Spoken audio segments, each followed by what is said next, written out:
ये सुपरनैचुरल जीवन यीशु मसीह जिए, ये पिता की इच्छा थी।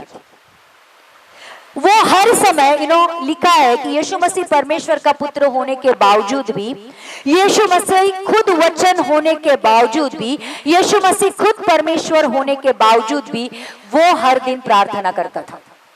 क्यों? क्योंकि वो हर दिन के लिए पिता से उस दिन की उसकी इच्छा क्या है वो पूछता था, और वो इच्छा के अनुसार से, जैसे कोई मिनिस्टर अपने पीए से पूछता है कि आज मेरा प्रोग्राम क्या है, और पीए बोलता है 7 बजे इधर, 8 बजे उधर, 10 बजे उधर, 12 बजे उधर। वैसे ही कुछ हम एक मिनिस्टर की तरह परमेश्वर पिता के पास बैठना है और पूछना है, परमेश्वर आज के लिए मेरे लिए तेरी क्या इच्छा है। और फिर अद्भुत रीति से आप बिलीव नहीं करोगे, अद्भुत रीति से परमेश्वर आपको चलाता है और ऐसी ऐसी चीजें आपके द्वारा और आपके लिए करता है जो आपने कभी सोची भी ना हो। लेकिन सुबह उठकर परमेश्वर के साथ बैठना, उसका काउंसिल लेना, उससे उसकी इच्छा जानना बहुत जरूरी होता है। अगर नहीं तो अपना तुम्हारा दिन खुद की मर्जी से चलता रहा, at the end of the day आपको लगता है मैंने क्या किया, मैंने कितनी सारी गलतियां की, कितने सारे पाप किए, मैं आज चूक गया, और फिर एंड में हमें पश्चाताप करना पड़ता है। लेकिन जब हम सुबह उठकर परमेश्वर के पास बैठकर परमेश्वर की इच्छा को जानते, अगर यीशु मसीह जानता था तो ध्यान रखना हमारे लिए वो कितना जरूरी है। फिलिप की किताब 2:8 से 10 पढ़ेंगे कि परमेश्वर की पिता की अपने पुत्र के लिए क्या इच्छा थी। फिलिपियों की किताब, और मनुष्य के रूप में प्रकट होकर अपने आप को दीन किया और यहाँ तक आज्ञाकारी रहा कि मृत्यु, हाँ क्रूस की मृत्यु भी सह ली। इस कारण परमेश्वर ने उसको अति महान भी किया और उसको वो नाम दिया जो सब नामों में श्रेष्ठ है, कि जो स्वर्ग में और पृथ्वी पर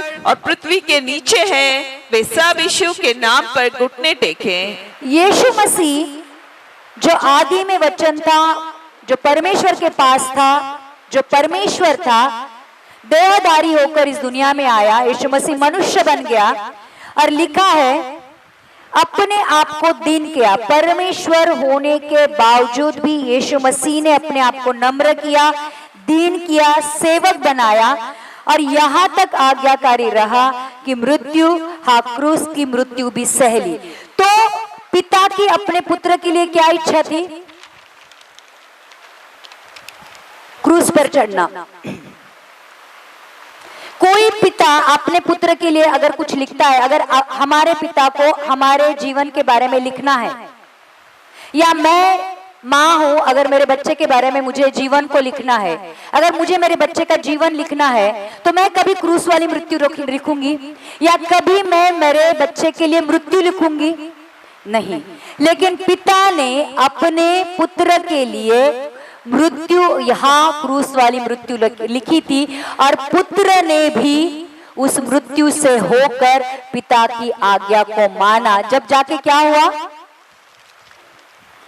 इस कारण परमेश्वर ने उसको अति महान भी किया और उसको वो नाम दिया जो सब नामों में श्रेष्ठ है, कि जो स्वर्ग में और पृथ्वी पर और पृथ्वी के नीचे है वे सब यीशु के नाम पर घुटना टेके।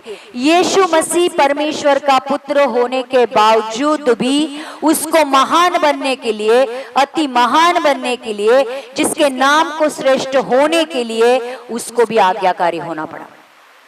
अगर आज हमारा नाम महान करना है, अति महान करना है, अब्राहम को क्या आज्ञा दी थी परमेश्वर ने? तो अपना देश, उत्पत्ति 12:1 पढ़ेंगे जहां पे अब्राहम को परमेश्वर ने आज्ञा दी थी और आज्ञा के बाद उसने आशीष दी थी। यहोवा ने अब्राहम से कहा, अपने देश और अपने कुटुंबियों और अपने पिता के घर को छोड़कर उस देश में चला जा जो मैं तुझे दिखाऊंगा। तो परमेश्वर की अब्राहम के लिए क्या इच्छा थी? अपना देश, अपना घर, अपने कुटुंबीय, पिता का घर, देश को भी छोड़ना है, अपने रिश्तेदारों को भी छोड़ना है और अपने पिता के घर को भी छोड़ना है। और जो देश परमेश्वर उसको दिखाएगा वहां पे जाना है, जिस देश के बारे में परमेश्वर ने उसको बताया नहीं। और अब्राहम ने अपना संपत्ति, अपना प्रॉपर्टी, अपना घर, अपने लोग सब कुछ छोड़कर एक ऐसे अनजान सफर के ऊपर वो चलता पड़ा जो उसको मालूम नहीं था कि वो कहाँ जा रहा है। और आखिर तक अब्राहम ने अपना जीवन तंबू में बिताया। लेकिन अगर अब्राहम ने ये किया है तो अब्राहम के लिए आशीष क्या है? सेकेंड, थर्ड, और मैं तुझसे एक बड़ी जाति बनाऊंगा और तुझे आशीष दूंगा और तेरा नाम महान करूंगा और तू आशीष का मूल होगा। जो तुझे आशीर्वाद दे उन्हें मैं आशीष दूंगा और जो तुझे खोसे उसे मैं श्राप दूंगा और भूमंडल के सारे कुल तेरे द्वारा आशीष पाएंगे। कितना बड़ा आशीष है कि मैं तुझे एक बड़ी जाति बनाऊंगा, मैं तुझे तेरे तेरे तेरे वंश को बढ़ाऊंगा, तुझे आशीष दूंगा, तेरा नाम महान करूंगा, तू आशीष का मूल होगा। मतलब जहां पे भी वो जाएगा वो आशीष का कारण होगा। जो तुझे आशीर्वाद दे उन्हें वो आशीर्वाद देगा। ध्यान रखना, आज अगर हम अब्राहम के बच्चे हैं तो जो लोग हमें आशीर्वादित करते हैं वो खुद आशीर्वादित हो जाते हैं, लेकिन जो लोग हमें श्राप देते हैं, हमें कुछ करने की जरूरत नहीं होती, वो अपने आप शापित हो जाते हैं। और यहाँ पे लिखा है कि भूमंडल के सारे कुल तेरे द्वारा आशीष पाएंगे। ये जो आशीष अब्राहम को दी है, ये आशीष हमारे लिए भी है। लेकिन आशीष कब मिलती है? जब हम आज्ञा को पालन करते हैं, आज्ञा का पालन करते हैं। तो जब हम आज्ञाओं पर चलते हैं हमेशा आशीष को पाते हैं। तो हम लोग यीशु मसीह के बारे में बात कर रहे थे कि यीशु मसीह ने आज्ञाकारी रहा, इसलिए उसके नाम को श्रेष्ठ बनाया गया। और यीशु मसीह यूहन्ना 14:31 में लिखा है कि जैसे पिता ने मुझे आज्ञा दी वैसे ही मैं करता हूँ। वो वचन पढ़ना, और जैसे पिता ने मुझे आज्ञा दी है मैं वैसा ही करता हूँ। यीशु मसीह परमेश्वर होने के बावजूद भी पिता की आज्ञा मानता था। जैसे पिता उसको कहता था एग्जैक्टली वैसे ही वो करता था। ध्यान रखना, आज हमारे लिए भी वही वचन है कि हमें परमेश्वर की आज्ञाओं पर चलना है, परमेश्वर की सुनना है और उसके अनुसार अपने जीवन को बनाना है, अपने जीवन में चलना है। जैसे पिता ने मुझे आज्ञा दी वैसे ही करता हूँ। काफी बार पिता की आज्ञा होती है हमारे लिए अपने स्वर्गीय पिता की क्रूसिफिकेशन, मतलब अपना क्रूस उठाओ और यीशु के पीछे चलो। और किसी को भी खुद के लिए मरना बहुत तकलीफ देता है। सामने वाले को 2 झापड़ देना बहुत इजी है, वही झापड़ खुद को लगाओ उतनी जोर से।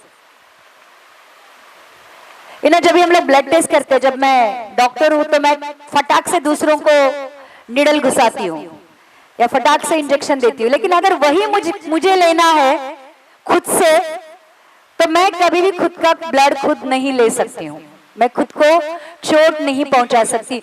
वैसे ही होता है, काफी बार परमेश्वर की इच्छा आपके लिए ये होती है कि आपको खुद के लिए मरना है और आप फिर सोचते हो कि सही में परमेश्वर चाहता है कि मैं मेरे लिए मरूं। आपके लिए जब तक आप खुद नहीं मरोगे, जब तक आपका शरीर आपके अंदर रहकर नहीं मरेगा, परमेश्वर की आत्मा आपके अंदर रहकर काम नहीं करेगी। क्योंकि शरीर और आत्मा का हमेशा क्रॉस होता है। शरीर शारीरिक चीजें चाहता है और आत्मा आत्मिक चीजें चाहता है। आत्मा पवित्रता चाहती है और शरीर हमेशा पाप की ओर बढ़ता है। तो जब ये कॉन्फ्लिक्ट होता है, जब ये झगड़ा होता है, जब ये युद्ध होता है, समझ लेना पवित्र आत्मा आपके अंदर काम करती है। जब आपको कॉन्शियस ही नहीं है कि आप गलत कर रहे हो तो भी आपको कोई गम नहीं है, पाप करने के बावजूद भी तो समझ लेना आप शारीरिक तौर पर जी रहे हो। लेकिन जैसे ही आप पाप करते हो या पाप करना चाहते हो, अंदर से आवाज आती है कि गलत है, पाप है, मत कर। समझ लेना पवित्र आत्मा आपके अंदर रहकर काम करती है और वो पवित्र आत्मा की आवाज सुनना आपके लिए कंपलसरी है अगर आप परमेश्वर के बच्चे हो। क्योंकि वचन ये कहता है जो आत्मा के चलाए चलते हैं वही परमेश्वर के पुत्र कहलाते हैं। तो ध्यान रखना, परमेश्वर की आपके लिए इच्छा काफी बार ये होती है कि खुद की इच्छाओं को मार कर परमेश्वर की इच्छा पूरी करना। आप 2 मास्टर की दो स्वामियों की सेवा नहीं कर सकते। आप एक से प्यार करोगे और एक को द्वेष करोगे। अगर आप पूर्ण पिता से प्यार करते हो, स्वर्गीय पिता से प्यार करते हो, तो इस जगत के स्वामी है उसका करोगे। लेकिन अगर इस जगत का स्वामी जो शैतान है, अगर आप उसकी सेवा करते हो तो आप परमेश्वर का द्वेष करते हो। तो जब आप परमेश्वर की आज्ञाओं के ऊपर चलते हो तो काफी बार आपको जग के लिए और खुद के लिए मरना पड़ता है, तभी जाकर परमेश्वर आपके अंदर रहकर उसकी इच्छा को पूरी कर सकता है। क्योंकि पवित्रता में सामर्थ होती है और पवित्रता बगैर हम परमेश्वर को देख नहीं सकते हैं। और जब तक हम परमेश्वर को देखते नहीं है, परमेश्वर की सुन नहीं सकते हैं, और जब तक हम परमेश्वर की सुनते नहीं है, तब तक हम परमेश्वर के मार्ग पर चल नहीं सकते हैं। परमेश्वर चाहता है हम यीशु के जैसा जीवन जिए। उसने वही किया जो उसने अपने पिता को करते हुए देखा। यीशु ने हमें वही मार्ग दिखाया है, क्योंकि वचन ने कहता है मार्ग, सत्य और जीवन मैं ही हूं। यीशु को नाम सब नामों से, यीशु का नाम सब नामों में ऊंचा किया गया क्योंकि वो आज्ञाकारी था। अब्राहम को भी परमेश्वर ने कहा मैं तेरा नाम ऊंचा करूंगा। कब? जब तू अपना देश, अपने कुटुंबीय और अपने पिता का घर छोड़कर जिस देश में मैं तुझे जाने के लिए कहता हूं, उस देश में तुझे लेकर जाऊंगा। मसीह जीवन एक एडवेंचरस जीवन है। मैं हमेशा कहती हूँ कि कितने लोगों ने राफ्टिंग देखी है? राफ्टिंग मतलब हिमालय में बहुत बड़ी नदियां होती है और एक बहुत बड़ी रबर की बोट होती है। सेफ्टी व्हाट यू कॉल को जैकेट लगाकर आपको उसको इसमें बिठाया जाता है और नदी में छोड़ा जाता है। फिर वो जो टर्बुलेंस आता है, पानी आता है, संत पानी होता है, ठंडा पानी होता है, आपको छोड़ा जाता है, नदी के साथ आप बहते रहते हो। वो एडवेंचर होता है कि कभी एकदम से पानी आता है, कभी पानी के नीचे जाते हो, कभी तेज बहाव में जाते हो, कभी संत पानी में जाते हो और लोगों को बहुत अच्छा लगता है। या फिर रोलर कोस्टर, वो आपने देखा है वो, या डिज्नीलैंड में एडवेंचरस लगता है। वैसे ही आपको उसमें बैठने में तकलीफ क्यों नहीं होती है? आपको उसमें बैठने में डर क्यों नहीं लगता है? क्योंकि आपको मालूम है आप गिरोगे नहीं। जब आप राफ्टिंग के उस बोट में बैठते हो, आपको मालूम है कि सेफ्टी जैकेट आपको, आप डूबोगे नहीं, आप मरोगे नहीं। वैसे ही जब इस जीवन के नदी में आप विश्वास का सेफ्टी जैकेट पहनकर जब चलते हो, अपने आप को उसमें झोंक देते हो, विश्वास आपको कभी भी डूबने नहीं देता है। भले आप वो टर्बुलेंस से जाते हो, भले आपके ऊपर आप पानी के नीचे से जाते हो, ठंडा पानी ये होता है, सब कुछ आपके साथ होता है। कभी कभी तो आपको मृत्यु का भी डर लगता है, लेकिन ध्यान रखना, जब तक विश्वास आपकी ढाल बनकर आपका रक्षण कर रहा है, तब तक इस दुनिया की कोई भी ताकत, यहां तक मृत्यु भी आपको हरा नहीं सकता है। वैसे ही एडवेंचर, अब्राहम ने वैसे ही जीवन जिया। परमेश्वर कहता था अभी तंबू उठा, अभी आगे चल, अभी इधर डाल दे, फिर उधर रुकते थे, फिर वापस तंबू उठा, आगे चल। कितना खतरनाक जीवन हुआ होगा। तंबू में जीना आसान नहीं है। घर छोड़कर आपके घर में सब सुविधा होती है, लेकिन अब्राहम ने वो किया, इसलिए उसको विश्वास का पिता कहा गया है।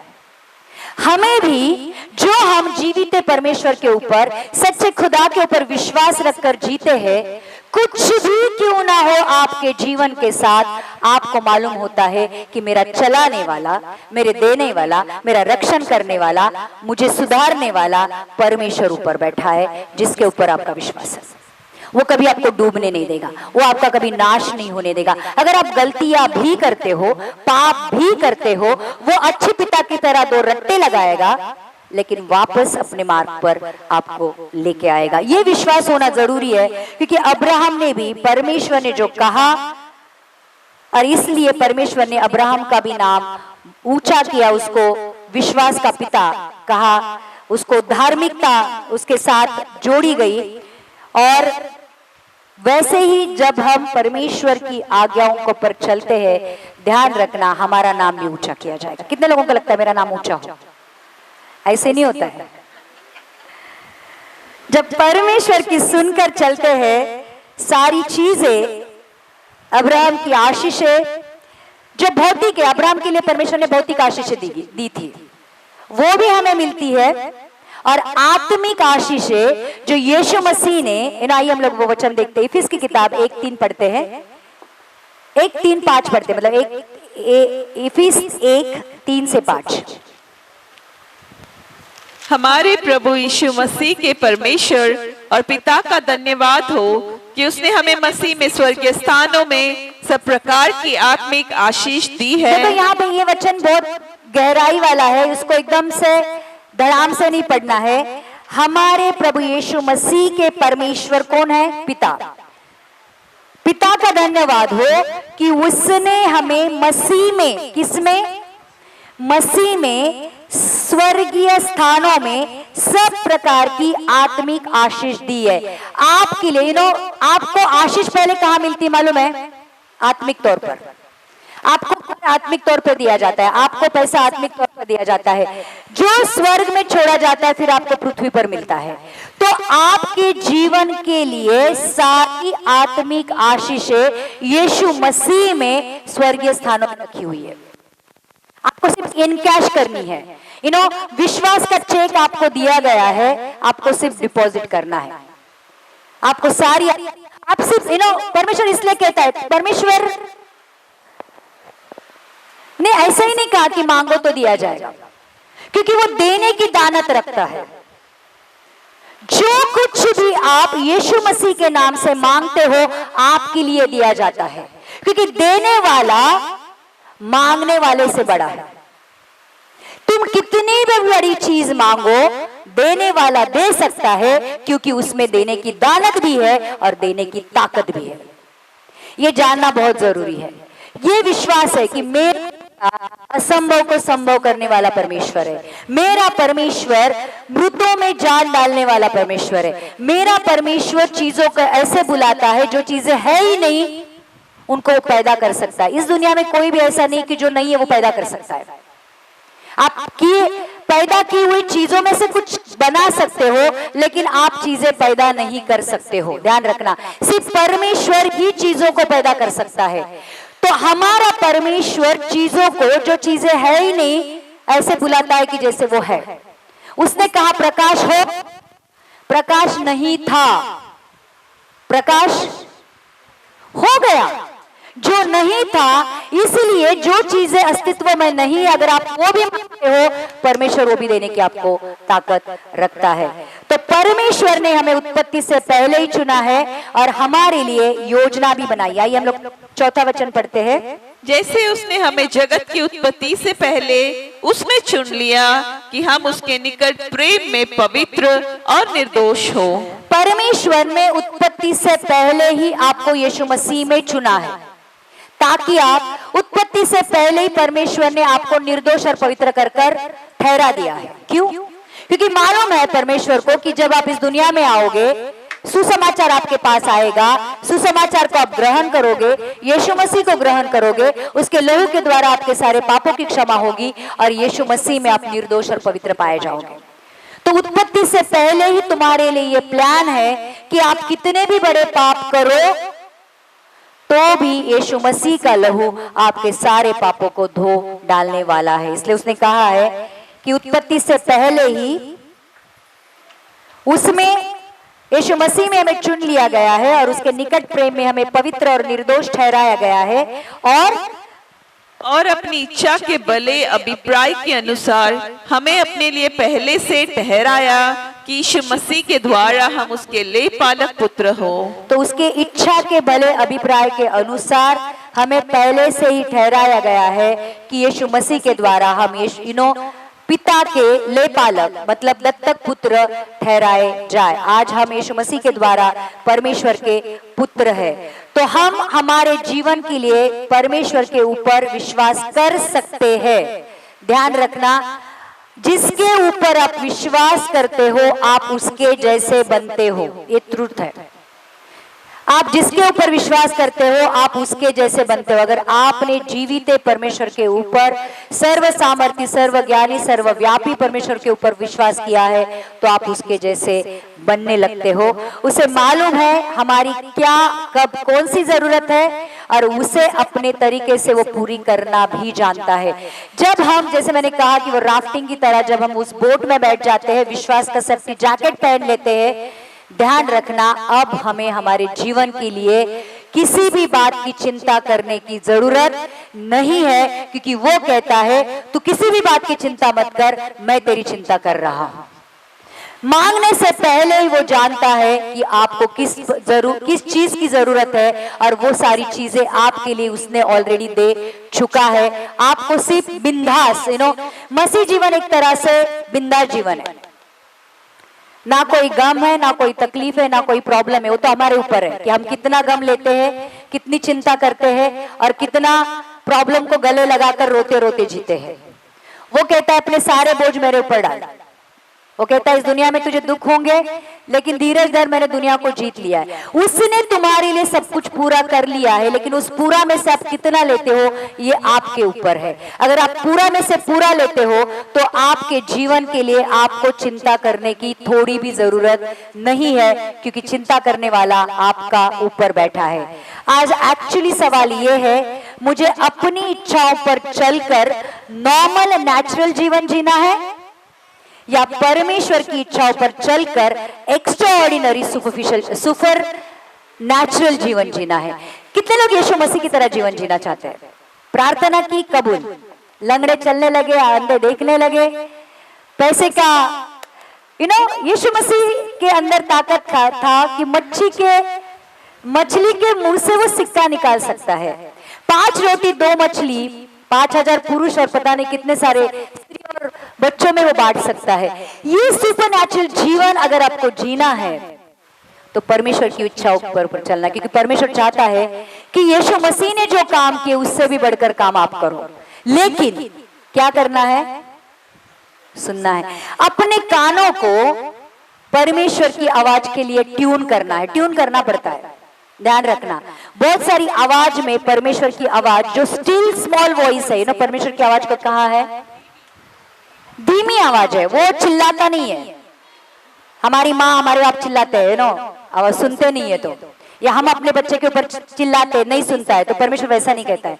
परमेश्वर बहुत धीमी और स्टिल स्मॉल वॉइस में बात करता है। वो ट्यून करके कान को सुनना आना चाहिए कि परमेश्वर मुझसे क्या बात करना चाहता था। आज हमारे ऊपर एक चुनाव है कि मेरी इच्छाओं पर चलकर मेरे सामर्थ्य से एक नॉर्मल नेचुरल जीवन जीना है या परमेश्वर के ऊपर विश्वास रखकर परमेश्वर की इच्छा के अनुसार चलकर सुपरनैचुरल एक्स्ट्राऑर्डिनरी जीवन जीना है। यीशु का जीवन कभी भी सर्वसाधारण नहीं था, अद्भुत, अनोखा, असंभव जीवन था, क्योंकि वो पिता का जीवन था। आज अगर हम परमेश्वर से सुनते हैं, उसकी आज्ञाओं पर चलते हैं, उसकी योजना जो हमारे लिए भले की है, नुकसान की नहीं है, इसके ऊपर विश्वास करते हैं, तो कानों ने सुना नहीं होगा, आंखों ने देखा नहीं होगा, किसी के मन में नहीं आया होगा, ऐसी चीजें जो परमेश्वर ने हमारे लिए तैयार करके रखी है, जो हम उससे प्यार करते हैं, वो हमारे जीवन से पूरी होगी। तो चर्च, ये चुनाव हमारा है कि वो डबके में रहना है, बेडूक के जैसा, बेडूक को क्या कहते हैं, मेंढक की तरह, या फिर सुपरनैचुरली जंप लगाकर पवित्र आत्मा के द्वारा सुपरनैचुरल जीवन जीना है। वो कहता है कि मेरे लिए कोई भी चीज असंभव नहीं है, लेकिन मेरे ऊपर विश्वास करने वालों के लिए भी कोई भी चीज असंभव नहीं है। असंभव को संभव करने वाला परमेश्वर अगर आपके पास है तो चिंता किस बात की है। आज हम कितना वचन में से लेते हैं या कितना परमेश्वर की सुनते हैं, लेकिन एक चीज है, परमेश्वर की आशीष ऐसे ही नहीं मिलती है। परमेश्वर के राज्य में 2 ही चीजें हैं, आज्ञा मानोगे तो आशीष पाओगे, आज्ञा नहीं मानोगे तो श्रापित हो जाओगे। बीच में नहीं है कुछ भी। एक तो राइट लेफ्ट है, ब्लैक और व्हाइट है, ग्रे या बीच वाला रास्ता नहीं। हम लोगों को बहुत शॉर्टकट मारने की शॉर्टकट मारने की आदत होती है, थोड़ा ये थोड़ा वो, मिक्स एंड मैच। परमेश्वर के राज्य में नहीं चलता है। आज्ञा मानना है तो पूरी तरह परमेश्वर के अधीन होकर रहो और देखो लाइफ इतनी खूबसूरत होती है, चिंता फ्री, प्रॉब्लम फ्री तो नहीं बोलूंगी क्योंकि प्रॉब्लम तो आएगी, लेकिन आपको आपके जीवन के लिए किसी भी बात की चिंता करने की जरूरत नहीं होती है। और जब आप चिंता करना छोड़ते हो, अपना भार अपना बोझ यीशु मसीह के ऊपर डालना शुरू करते हो, ध्यान रखना वो सारी चीजों में परमेश्वर अद्भुत रीति से काम कर कर वही चीजें आपके लिए भलाई को उत्पन्न करता है। आमीन। तो आइए आज प्रार्थना करते हैं कि जो भी वचन परमेश्वर ने हमें सुनाया है उसका मनन करते और परमेश्वर से ये प्रार्थना करते कि प्रभु मैं तुझसे सुनना चाहता हूं। आज फिर एक बार मैं मेरे जीवन को तेरे हाथों में सौंपना चाहता हूं। मैं यीशु के जैसा जीवन जीना चाहता हूं जो अद्भुत था, जो सुपरनैचुरल था। परमेश्वर आज फिर एक बार मेरे जीवन में आ, मुझे बदल दे, तेरी आत्मा से मुझे भर दे, तेरे वचन के ऊपर, तेरी सच्चाई के ऊपर चलने के लिए परमेश्वर तू मुझे सामर्थ दे।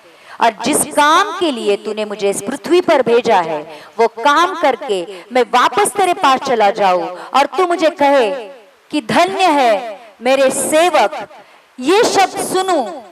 आज परमेश्वर हम यही प्रार्थना करते हैं, सब कुछ तेरे हाथों में सौंप देते, यीशु के नाम से मानते हैं। सब लोग कहेंगे आमेन आमेन आमेन आमेन।